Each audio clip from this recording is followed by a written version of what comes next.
A gente vai conversar a partir de agora sobre acesso a direitos reprodutivos.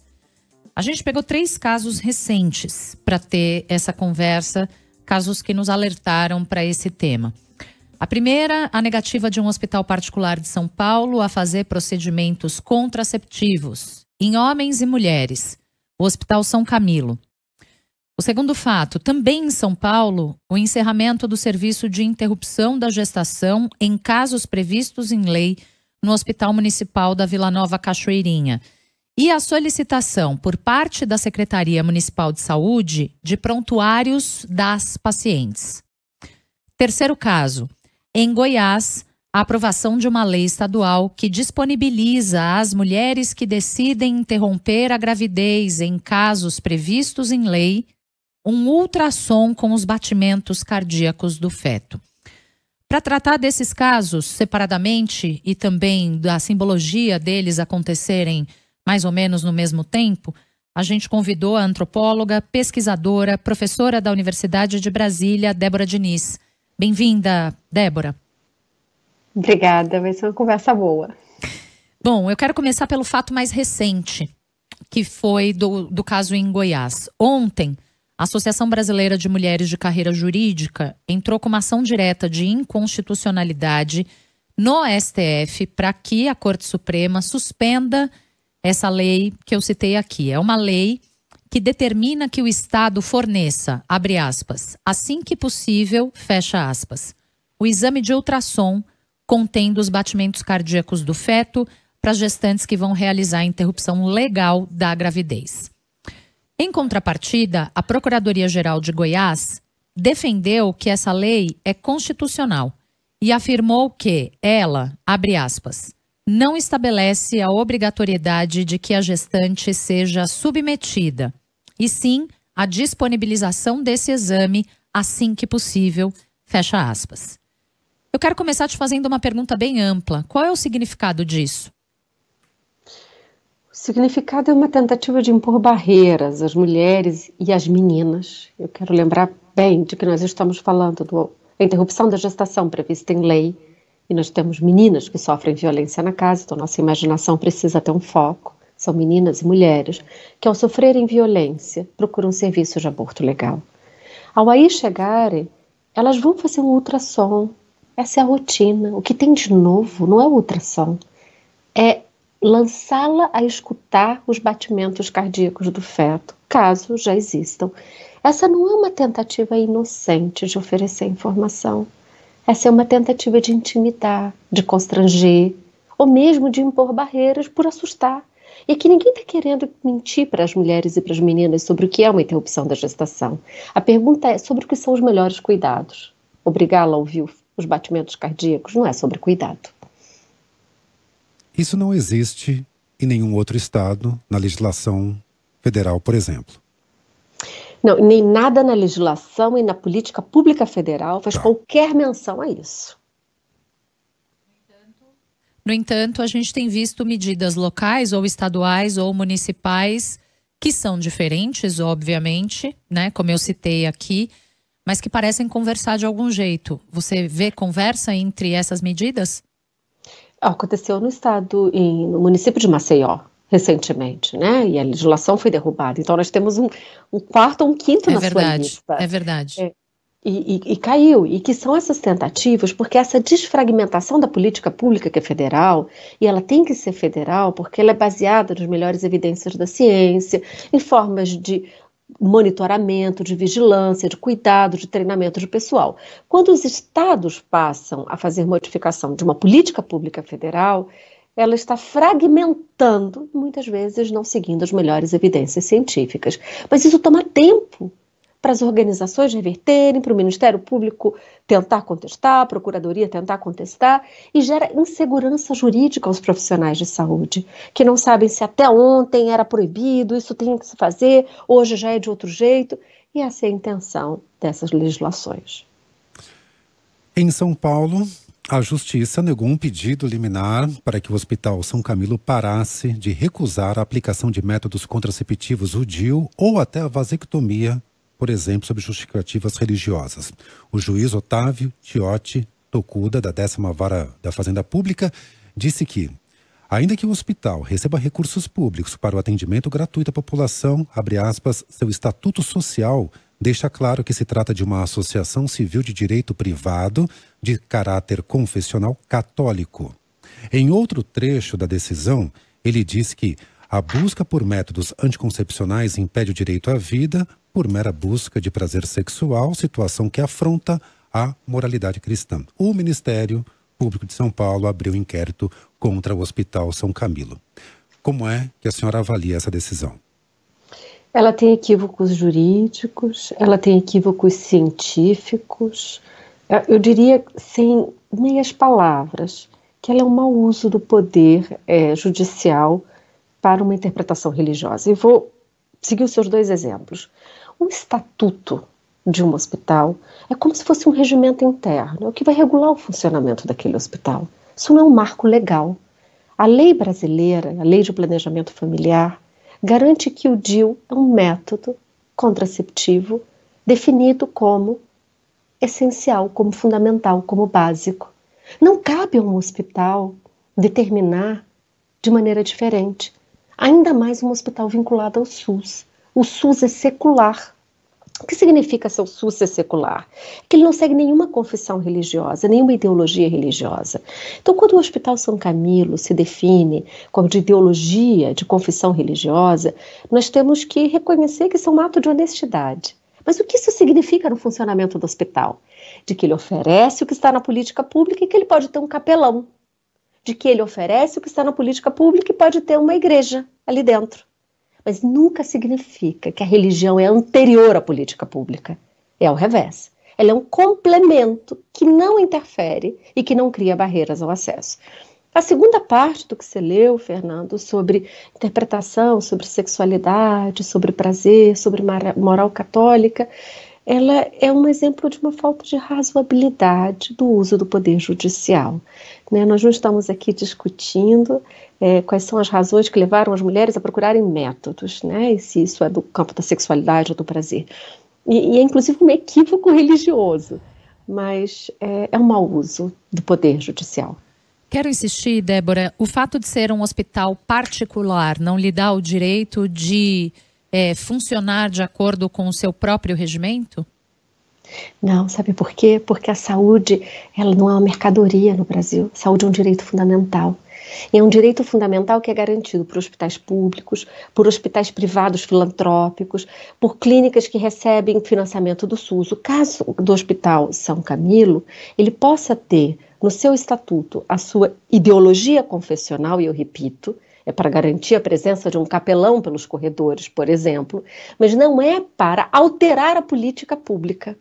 Então, aqui o que nós temos que voltar é que o direito à liberdade de consciência, como falou o juiz, é para proteger indivíduos, jamais instituições. Nós não temos, Tatiana, direito à objeção de consciência para instituições. Nós só temos para indivíduos. E aqui foi uma recusa de assistência de uma instituição. Deixa eu voltar e fazer a mesma pergunta que fiz anteriormente. Também não há nenhum outro hospital com a mesma similaridade, com o mesmo aspecto, algo desse tipo? Deve haver vários, Fernando. O que nós estamos agora é apenas sabendo a ponta de um problema. Existem outros que fazem a mesma coisa? Que recusam? Que recusam o DIU? Particulares, católicos? Desde que essa notícia saiu, eu particularmente venho recebendo dezenas de histórias de mulheres que passam por isso. Em outros hospitais? Em outros hospitais. Essa é uma conversa importante de ser aberta, diga. Sobretudo quando a gente vê como a saúde é estruturada no Brasil, né? O preço dos planos de saúde, a cobertura que eles fazem e aqui a gente está falando sempre de acesso, né? Das possibilidades para essa mulher, obviamente na rede pública que oferece esse serviço, mas para boa parte da população brasileira que paga um plano de saúde e pretende usá-lo, né? Mas veja, quem regula o plano de saúde não é o hospital. Quem regula o plano de saúde são as políticas públicas brasileiras. E nas políticas públicas brasileiras, o DIU é um procedimento contraceptivo qualificado como essencial. qualquer serviço de saúde que estiver cadastrado para método de planejamento familiar deve estar capacitado e cumprindo a política pública da sua oferta, se essa for a vontade da mulher, se essa for a vontade da usuária. Então, consciência aqui cabe para a usuária. Se você me dissesse, essa é uma mulher católica que tenha as suas convicções de não usar um DIU, é onde cabe a conversa sobre consciência, mas não as instituições e não os que ofertam serviço público. Lembrando que nesse caso, o método contraceptivo é negado para mulheres e para homens, né? Homens que procuram esses hospitais também para fazer vasectomia, por exemplo, são informados de que essa cirurgia não é feita, esse procedimento não é feito lá por razões religiosas, quer dizer, a justificativa é a mesma. Nesse caso, o proceder do hospital afeta homens e mulheres. Eu quero passar para o caso do Hospital Municipal de Vila Nova Cachoeirinha, Hospital de São Paulo. A Prefeitura de São Paulo copiou dados de prontuários de pacientes que passaram por aborto legal nesse hospital, que fica na zona norte da cidade. De acordo com a Secretaria Municipal da Saúde, está sendo feita uma apuração sobre os procedimentos realizados nos últimos anos nessa unidade. No entanto, a pasta copiou dados pessoais que deveriam ser sigilosos, sem autorização dos pacientes e sem ordem judicial. Agora, depois de 3 decisões da Justiça, a Prefeitura de São Paulo diz que está tomando providências para voltar a realizar aborto legal no Hospital Vila Nova Cachoeirinha. Lembrando, esse hospital é um hospital referência nesse tipo de serviço, de aborto, de interrupção da gravidez em casos previstos em lei. Te pergunto, Débora, qual é a importância de um prontuário médico, sobretudo quando é de uma mulher ou de uma menina, como você fez questão de ressaltar, uma menina que eventualmente tenha recorrido ao Sistema Único de Saúde para fazer cumprir a lei de poder abortar. O que é que esse documento significa e qual é o problema do poder público acessá-lo? Tatiana, aqui, na pergunta anterior, você lembrou que os homens estavam incluídos na nossa conversa com a vasectomia. Aqui eu vou expandir a resposta para dizer uma violação de prontuário diz respeito a todas nós, que em algum momento da vida vamos ser usuárias de um serviço de saúde, público ou privado. O prontuário é sobre a nossa intimidade. Quando nós chegamos a um hospital e falamos a verdade sobre sofrimentos, dores, doenças, nós precisamos confiar que esse documento vai ser mantido em sigilo e com regime de privacidade. Esse documento não foi apenas violado, ele foi violado por pessoas que não têm treinamento e o dever de cuidado sobre essa informação. Eles foram retirados, ao que se dizem nas notícias, desses espaços ou copiados. Nós temos perguntas agora sobre a circulação dessa informação. São circulações do âmbito mais privado, como, por exemplo, uma jovem menina que tenha sofrido violência e que tem direito a um futuro de manter esse sigilo. Isso foi feito por suspeitar da verdade de que elas tinham sofrido violência. Queria colocar 2 pontos que o CREMESP... Espera um pouco, eu quero insistir, Débora. Qual é o problema do poder público acessar essas informações? Porque esse é um acesso a uma informação que é privada. O prontuário, Tatiana, é seu, o prontuário é meu. O prontuário, ele é um documento do paciente, ele é um documento da pessoa que é o usuário.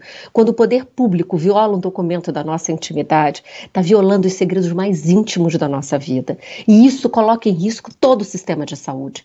É importante que uma pessoa, quando chega a um hospital, diga a verdade, por exemplo, se tem uma doença infecto-contagiosa, para a proteção de outras pessoas. Se as pessoas passam a suspeitar que em algum momento o poder público vai atravessar essa intimidade, elas vão passar a não falar a verdade, não confiar nos médicos, não confiar nas enfermeiras. É a própria profissão médica, a própria profissão da enfermagem que está em risco quando o poder público atravessa o seu dever de cuidado e de intimidade e expõe a intimidade de pacientes tão vulneráveis.